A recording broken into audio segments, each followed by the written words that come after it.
मिल करके लड़ेंगे तब जान लीजिए आप अच्छी तरह से मुक्ति हो जाएगी। और अगर आप लोग ठीक से सोच करके चलिएगा, जो हम कह रहे हैं शुरू से, अगर मेरा सुझाव को अगर मान लीजिएगा कहीं 100 के नीचे जाएंगे, जान लीजिए। टिटहरी के छापने से बादल छपाता है। टिटहरी के छापने से बादल छपाता है।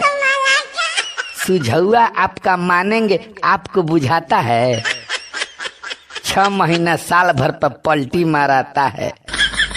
6 महीना साल भर पर पलटी माराता है। एक सीट भी आएगी नहीं समझ में आपको आता है। बेटी भिखारी की नाम राजा रानी।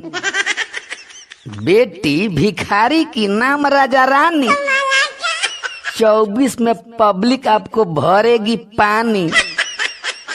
सिर में बाल नहीं दाढ़ी झराता है। सिर में बाल नहीं दाढ़ी झराता है। 6 महीना साल भर पर पलटी माराता है। एक सीट भी आएगा नहीं समझ में आपको आता है। तराजू पर मेढक को कैसे तौलिएगा। तराजू पर मेढक को कैसे तौलिएगा। रिजल्ट के दिन रो रो का आंख अपना मलिएगा। मोदी को हराने का बाढ़ फेंकाता है। मोदी को हराने का बाढ़ फेंकाता है। 6 महीना साल भर पर पलटी मराता है। एक सीट भी आएगी नहीं समझ में आपको आता है। चवन्नी भर का मुंह है हाथी का लेग पीस। चवन्नी भर का मुंह है हाथी का लेग पीस। काटी सिकुड़ गई कपार में हमेशा खीस। कमजोर का निशानी है दूसरों को गरियाता है। कमजोर का निशानी है दूसरों को गरियाता है। 6 महीना साल भर पर पलटी माराता है। एक सीट भी आएगी नहीं समझ में आपको आता है। बिहार में ही हार रहे जीतेंगे देश को। बिहार में ही हार रहे जीतेंगे देश को। छिलटुआ के मौसी का देख लीजिए भेष को। ऐसा पलटी मार मुंह कैसे दिखाता है। ऐसा पलटी मार मुंह कैसे दिखाता है। 6 महीना साल भर पर पलटी माराता है। एक सीट भी आएगी नहीं समझ में आपको आता है। टिटहरी के छापने से बादल छपाता है। सुझौआ आपका मानेंगे आपको बुझाता है। 6 महीना साल भर पर पलटी माराता है। एक सीट भी आएगी नहीं समझ में आपको आता है। लोकतंत्र में समक्ष कई चुनौतियां हैं, लेकिन हम सामूहिक प्रयास और संकल्प से तंत्र की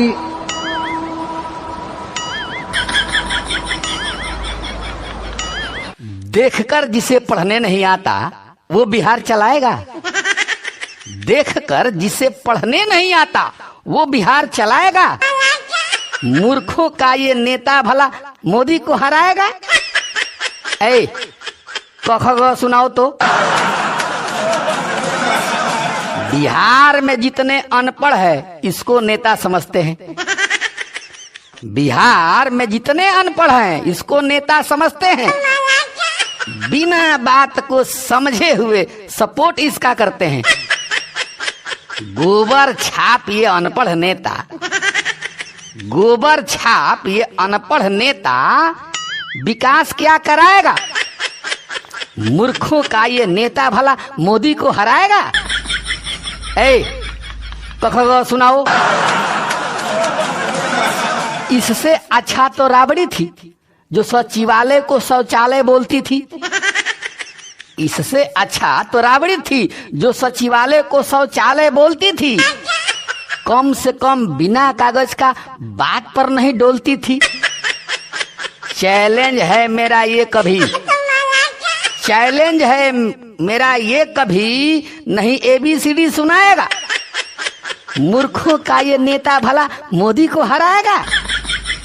ए कखो सुनाओ। इसका भाषण सुनकर खिल्ली उड़ा रहे हैं सब। इसका भाषण सुनकर खिल्ली उड़ा रहे हैं सब।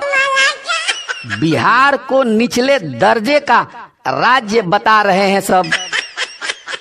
आकाश में इज्जत छोड़ दीजिए, आकाश में इज्जत छोड़ दीजिए, पाताल में ये धंसाएगा। मूर्खों का ये नेता भला मोदी को हराएगा। ए तो सुनाओ। पलटू राम ने छिल्टू पर बड़ा भरोसा कर लिया। पलटू राम ने छिल्टू पर बड़ा भरोसा कर लिया। काबिलियत इसका देखकर ही डीसीएम का है पोस्ट दिया। लूट मार छिनतही डकैती, लूट मार छिनतही डकैती यही काम ये कराएगा। मूर्खों का ये नेता भला मोदी को हराएगा। ए कखगो सुनाओ। देखकर जिसे पढ़ने नहीं आता वो बिहार चलाएगा। मूर्खों का ये नेता भला मोदी को हराएगा। ए कखगो सुनाओ।